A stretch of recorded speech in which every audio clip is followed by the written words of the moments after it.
একটা স্বপ্ন পূরণের পর আরেকটা চোখ বাংলাদেশ যুব ক্রিকেট দলের দিকে। ভারতকে উড়িয়ে অনূর্ধ্ব-19 এশিয়া কাপ ট্রফি জেতার পর এবার আজিজুল হাকিম তামিমের দলের ভাবনায় বিশ্বকাপ। সংযুক্ত আরব আমিরাত থেকে ট্রফি নিয়ে সোমবার গভীর রাতে ঢাকায় পা রেখেছে বাংলাদেশ দল। তখনই তারা শোনালো নতুন লক্ষ্যের কথা। বিমানবন্দরে অধিনায়ক আজিজুল হাকিম তামিমের কথাই ছিল দারুণ আত্মবিশ্বাসের ছোঁয়া। যুব এশিয়া কাপ ট্রফি ধরে রাখতে পারায় খুশি তিনি। বলছিলেন, দেখুন, শুরুর সময় আমরা ছিলাম বর্তমান চ্যাম্পিয়ন, এ কারণেই এশিয়া কাপ ধরে রাখা ছিল বড় বিষয়। আমরা ধরে রেখেছি, এটাই ভালো লাগছে। আর পুরো টুর্নামেন্টে আমরা ভালো খেলেছি। সেমিফাইনালে আমরা যেভাবে কামব্যাক করেছি, তখনই আত্মবিশ্বাস জন্মেছিল আমরা ট্রফিও জিততে পারবো।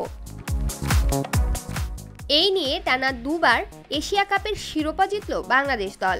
তাদের লক্ষ্য এবার যুব বিশ্বকাপ। 2020 সালে আকবর আলীর দল জিতেছিল সেই খেতাব। সেটি এবার পুনরুদ্ধার করতে চান আজিজুল হাকিমরা। সামনেই আমাদের বিশ্বকাপ, সেখানেও ভালো কিছু করার ইচ্ছে আছে। আমাদের সেভাবেই পরিকল্পনা করা আছে। সামগ্রিকভাবে সবকিছু ভালো আছে। বিশ্বকাপ একটা বড় মঞ্চ, আমরা চেষ্টা করব। সঙ্গে আরও যোগ করলেন, আমরা এশিয়া কাপ জিতেছি, এটা অবশ্যই আত্মবিশ্বাস বাড়াবে। পাকিস্তান এবং ভারতের মতো দলকে যদি হারান, আত্মবিশ্বাস আরেকটু বেড়ে যায়। সামনে এই আত্মবিশ্বাসটাই ধরে রাখার চেষ্টা করব। সামনে এশিয়া সিরিজ এবং বিশ্বকাপ আছে, সেখানে এই আত্মবিশ্বাস কাজে দেবে। লম্বা সময় পরিশ্রমের সুফল পাচ্ছে বাংলাদেশ যুব দল। নিয়মিত ক্যাম্পে কাজ করার পর একটা ট্রফি যখন আসে, তখন আনন্দ দ্বিগুণ হয়ে যায়। অনূর্ধ্ব-19-এর অধিনায়ক বলছিলেন, এই অর্জনের পেছনে অনেক কষ্ট ছিল, আল্লাহ এখন এখানে রেখেছে। ওভারঅল সব দিক থেকে ভালো লাগছে। যে কষ্টটা করেছি অনূর্ধ্ব-15, 17 ও 19, আল্লাহ হয়তো ওটারই ফল দিয়েছেন।